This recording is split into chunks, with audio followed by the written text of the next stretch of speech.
Can you all hear me? Yes. Excellent.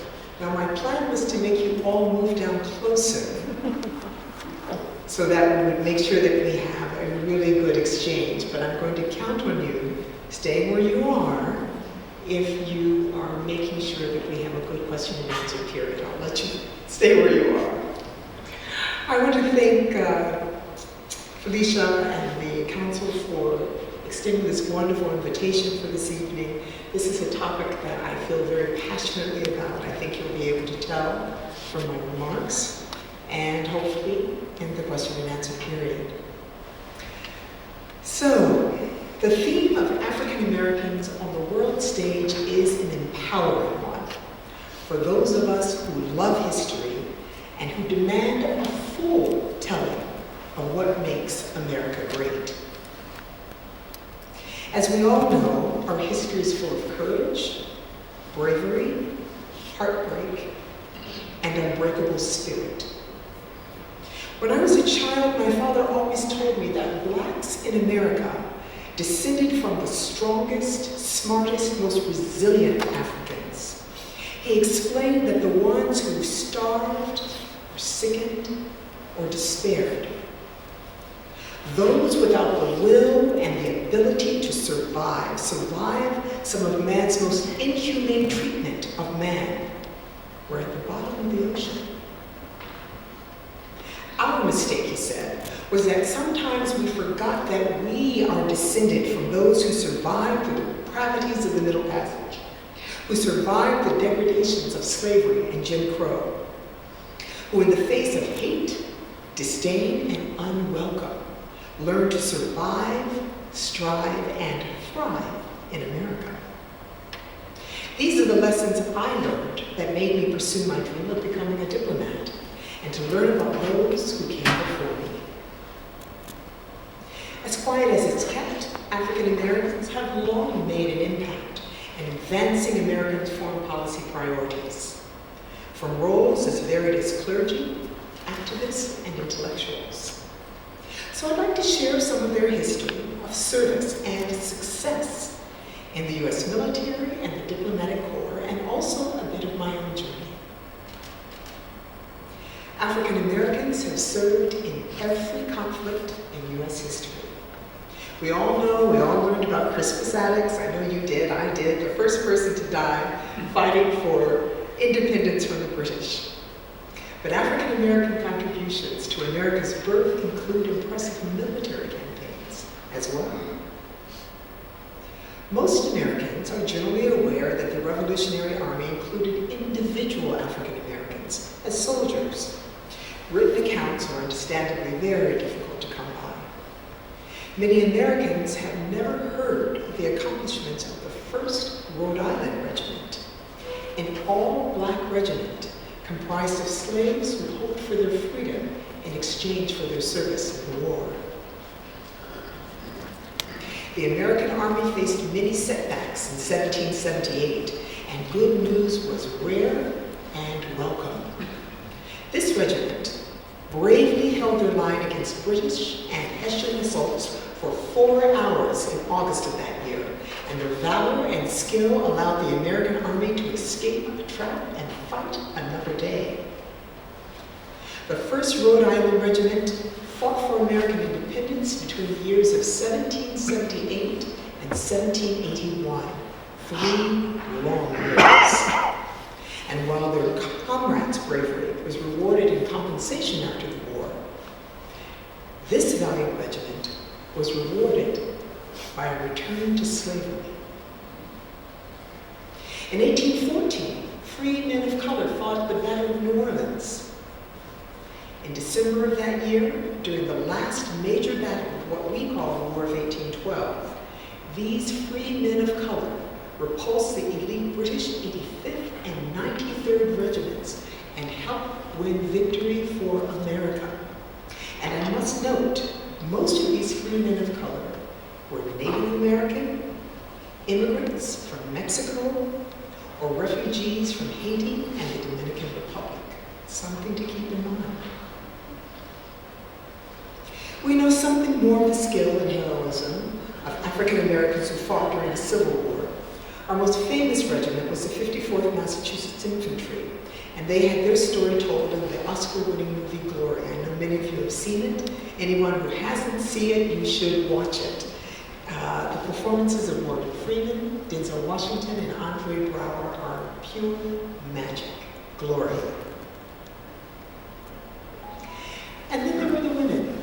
African-American women started informal military service by the Civil War as launderers and nurses, and they continued to serve as contracted nurses during the Spanish-American War. Like their sisters of European heritage, African-American women entered the military as nurses during World War I after working for the Red Cross. And during World War II, they served as nurses in every field of war, including Europe, Australia, Africa, and Asia. And almost as important, African-American women were entrusted during World War II with staffing military post offices in Europe. Although the military hired and deployed them reluctantly, they met or exceeded every measure of success the U.S. Army laid down. And we all know the importance of receiving mail and packages. Before the internet and Amazon, this was almost sacred work. Now, as I mentioned, the military wasn't looking to integrate, but the war required that America use all of her resources. And like other Americans, African Americans, when given the chance to serve, showed repeated valor that is the stuff of legend. Consider the famous Tuskegee Airmen. Too long denied the opportunity and access to train at their fullest potential, working with cast-off and old equipment, and doubted at every turn. And yet, they remained committed to our nation's cause. Many know, but it bears repeating, they were denied the opportunity to participate fully in defense of the nation. But even so, the Tuskegee Airmen flew over 200 bomber escort missions. And they had one of the most successful records of the 15th Air Force at that time, bringing their bombers home. And America took note. The extraordinary performance of blacks in the military did much to open the door to the broader demands of African Americans striving for equality during the post-war civil rights movement. African American military men and women struggled in our earlier years to be treated as full citizens who had the right to defend the nation. Their challenge was made more painful as they received better treatment from foreigners than from their fellow citizens for whom they had risked their lives. I'd be remiss if I didn't specifically mention John Robinson. He was the founder of the School of Aviation at the famous Tuskegee Institute. He was one of many American idealists who went abroad to fight fascism in the 1930s. I'm going a little bit back in time. Thousands of Americans went to Spain to support the Republican cause, including over 2,000 Americans who made up the first fully integrated military brigade. The story of the Lincoln Brigade, as it was called, is told in a wonderful documentary that's entitled Invisible Heroes, African Americans in the Spanish Civil War, so please try and find that. But other African Americans took up the cause in Ethiopia. And after the Italians invaded, and John Robinson went there and was one of those who was known as the Black Condor. He led dogfights against the Italian Air Force and founded the Ethiopian Air Force. Among the unremarked contributions and achievements of millions of African Americans in the military came extraordinary ones as well. Our first general, West Point graduate, Benjamin O. Davis, got his start in 1940. And of course, his son, Benjamin O. Davis Jr., was the first Air Force general as an African American. Quite a family. Our first four-star general, Roscoe Robinson, was recognized in 1975. And once opportunities opened for women to serve in combat armed units, we got our first female command sergeant major, Evelyn Hollis, in 2004. And when I say our, ladies, I mean our, because she was the first woman of any color and any background to achieve that rank. And she did this by switching her field from administration to air defense artillery. Our first combatant commander was General Kip Ward, someone I worked with in 2007, and he was commander for Africa. So we have much to be proud of and more still to attain. The recorded history of Black diplomats is not as long, but just as storied. The first Black consuls were appointed after the Civil War, although by 1920 more than 60 had served abroad. And I found a description of those serving between 1869 and 1920 during my research that made me smile, and I believe it'll resonate with many of you. The quotation was, "The main characteristics of all Black consuls and diplomats were outstanding talent and unbridled ambition." When you think about the challenges that they were facing in America at that time, the establishment of the Ku Klux Klan, the buildup of discriminatory Jim Crow laws, and a president, though a far-sighted statesman in the international arena, who was actively intent on devastating many of his fellow citizens through the support of discriminatory laws on the basis of race. And he supported and ensured the resegregation of the federal government at the time. So then we have to add in the burdens and the cost of overseas service itself, the cost to family relations and physical health and stability.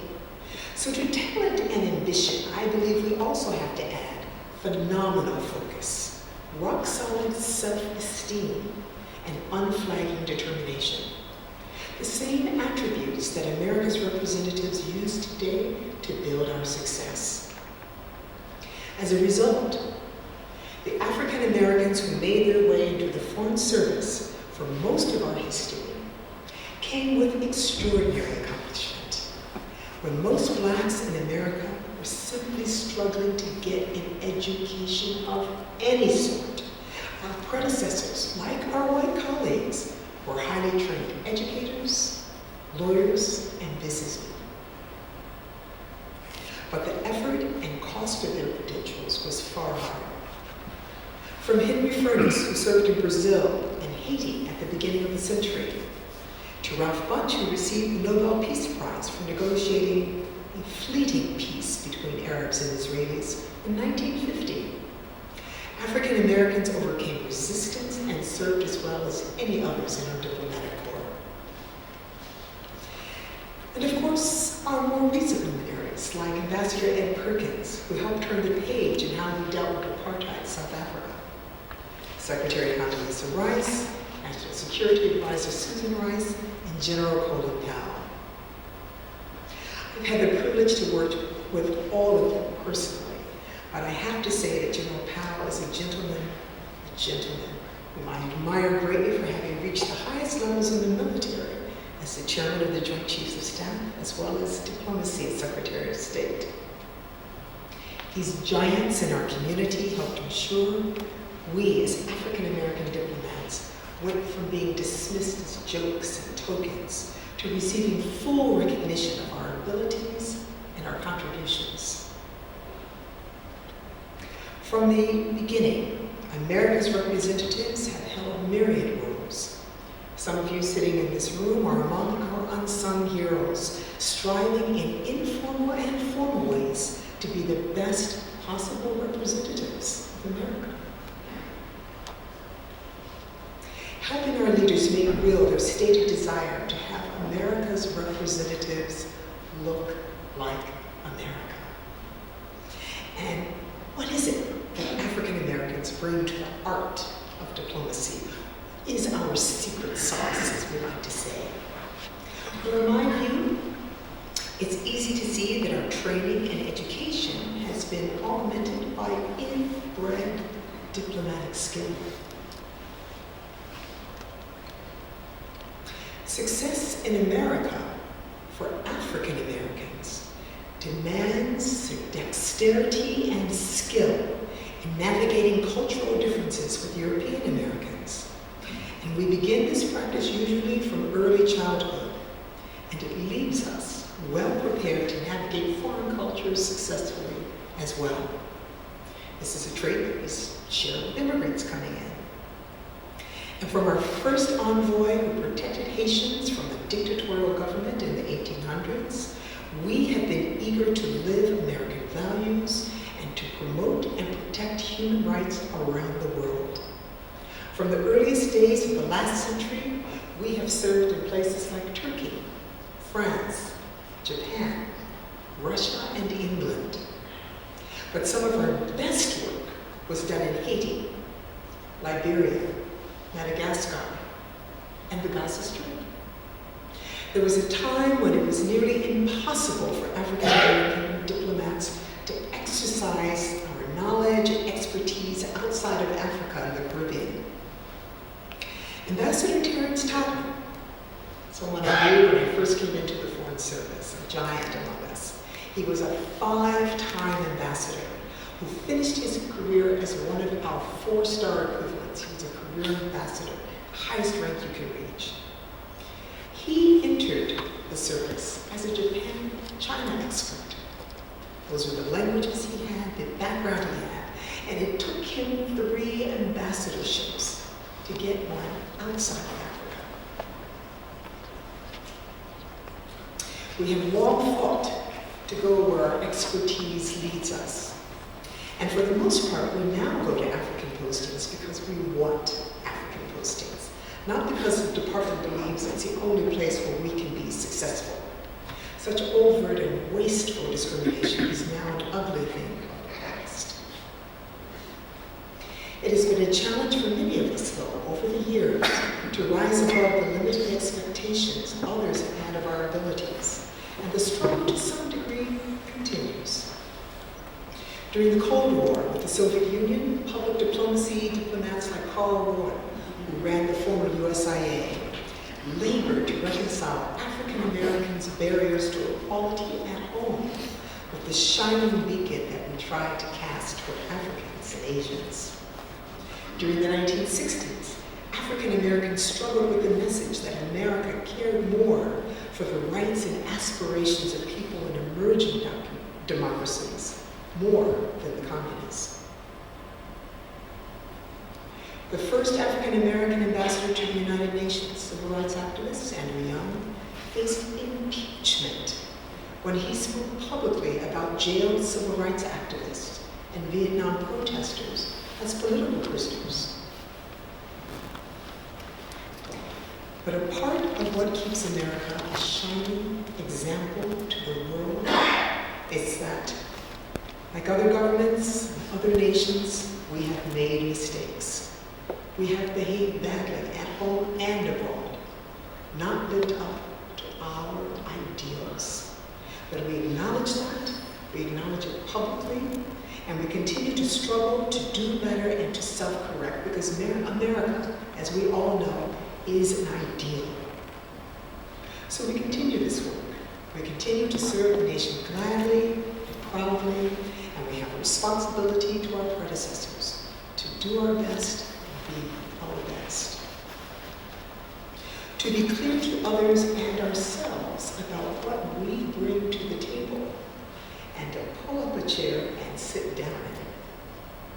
Secure in the knowledge that we have more than earned our place. All of you here, as representatives of America, are proof that our nation's ideals are worth fighting for, and that our country will be, for all of us,